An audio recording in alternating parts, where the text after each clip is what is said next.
Welcome back, all you dedicated P&C agents out there, to the Insurance Dudes. I'm your host, Craig Pretzinger. Super excited to have you here, and I'm going to bring you a more heady episode of this podcast, and I'm going to invite you to keep your mind open and really think. I know that the first time that I heard some of this stuff, I got a little defensive and struggled with it. So let's dive in a little bit here, but let me ask you first a question. What if I told you that you've been wearing the wrong hat all this time? How would that land? What if instead of being the boss of your business, you've been its most overworked employee? Is it possible?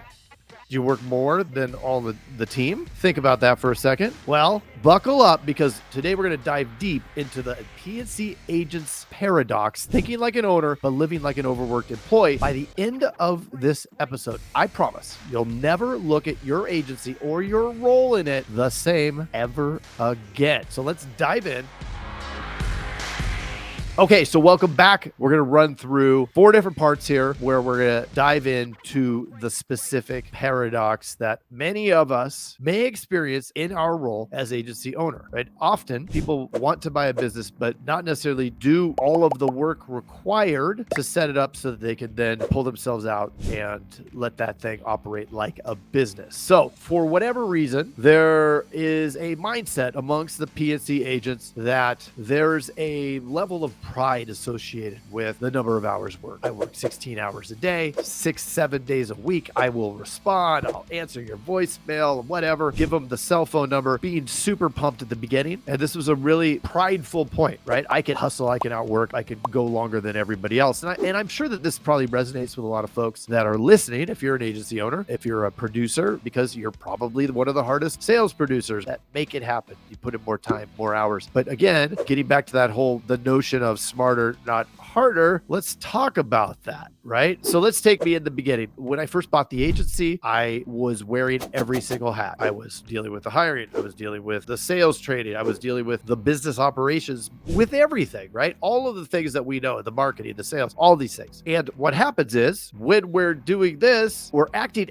from a state of fear, right? We want to control everything because we don't want anything to fall through the cracks. But what it does is it actually devalues us, right? It devalues us as the owner, and it takes away the notion of the business being an investment. This is something that we're going to touch on when we get to part 3. So just put a bookmark in that and think about that for a second. Think of the underlying fear of losing business that we may have, right? Somebody calls, they want to cancel. We spend a lot of time trying to save them. And then at the end of the day, if we really look back and think about that piece of business, it's probably a pretty low amount for the amount of time spent. We have a lot of pressure to grow. And many of us, for me especially, it was very challenging because I hadn't ever been a manager. I haven't had folks underneath me. I was a hunter, just create my own income. What I didn't understand at the beginning was if the systems and processes were put into place correctly, it would create the leverage that I wanted, that time leverage where I could have others hustle and I become more strategic. But at the beginning, and I hope if anybody has experienced this, that you're really keyed in on this, there's a lot of challenge with delegation, right? We're so concerned because we can do it best. Well, maybe, but does that free up time? Is that the point of a business, right? Are we thinking of the business as the vehicle, as an instrument of investment, right? Something to consider there. So let's break down the math. Let's think about somebody who is making 100,000, and one that sticks out is a young lady by the name of Samantha. She was earning about 100,000 a year, but she was working 16 hours a day, 6 days a week, and she was basically putting in about 50 weeks a year. And of course, I think a lot of us have been in this spot because in our mind, this is great customer service. However, a couple things. We're establishing a pattern where the client is expecting this kind of service all of a sudden. And then when we burn out and can't deliver, now we're taking it away. And is it really moving the needle? By answering or responding to an email at midnight on Saturday, are we moving the needle? I would argue no. And if we're putting in 16 hours a day, like Samantha was, 6 days a week, 50 weeks a year, let's do the math on that. She's effectively making $13 an hour.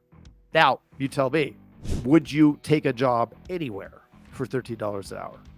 Is anybody in your agency making $13 an hour? right? So why would we be making $13 an hour? So let's think of the non-monetary things that could happen too, right? If we're working 16 hours a day, 6 days a week, 50 weeks out of the year, we're not seeing our family. Our spouse or partner may not be happy with us, right? We're going to lose connection there. And when that unravels, when the home life unravels, then this unravels and it becomes unsustainable and falls apart. So we don't want that to happen, right? So don't overwork. We want to be smart. So what is being a business owner? And I think that's somebody who has the opportunity to use a business as a mechanism to generate more income, right? The whole point of having the business is to generate more income and hopefully do it with less work. You would rather put any extra money into this thing because it's going to yield more than any other option. And you know that you're the one behind it, right? Like if we invest in a mutual fund, we're investing in hundreds of different companies that are all being run by people that we don't know. In this case, if we're doing it right and we have the right people, the right processes, and the right systems put into place, then we're investing in the business and it's a mechanism to grow our own wealth versus the dilemma, right? What's kind of pitched to us is the notion of business ownership of the all-encompassing employee, the one-man band who plays every instrument and plays all the drums, does everything, right? Now, that is a far cry from business ownership. So we want to shift the mindset. All of a sudden, everything's starting to come together. I'm going to handle marketing decisions that are going to impact quoting, which is going to impact how many sales the agents get. So that's the key. We need to be working on the business. Otherwise, why even have the business, right? I could go work for somebody, probably produce enough to make 100,000, work far less than 16 hours a day and leave the place and forget about it. If your agency cannot run while you aren't there, then there's a problem. So right now, think about that. I'll give you an example. January, I got a stomach issue, had to go to the hospital, had emergency surgery. I was in the hospital for 10 days. Never been in the hospital before, but in the hospital for 10 days. No problem at the agency. Now, 10 years ago, had this happened, I would have been losing my mind and it would have been a nightmare. But that's what happens, right? Moving it from business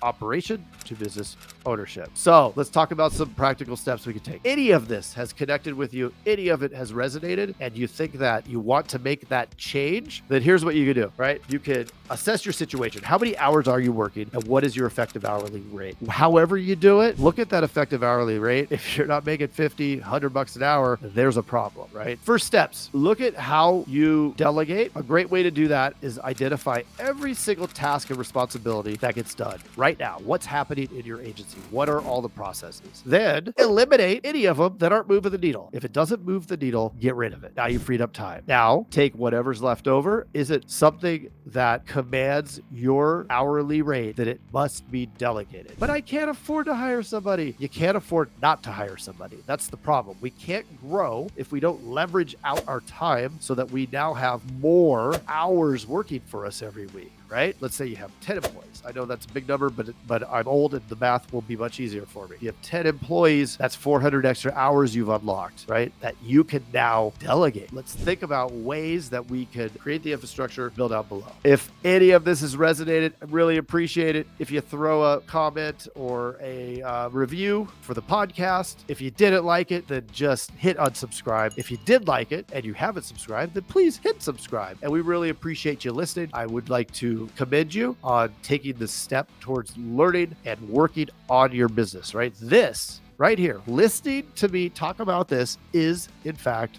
working on your business. Listen to one of Jason's episodes the other day, and it helped solidify some things that I already knew, but really hadn't been doing. So thank you to Mr. Jason for that. And thank you to all the insurance dudes and dudettes for always playing full out and looking towards ways to become a better business owner. Appreciate you. Take care.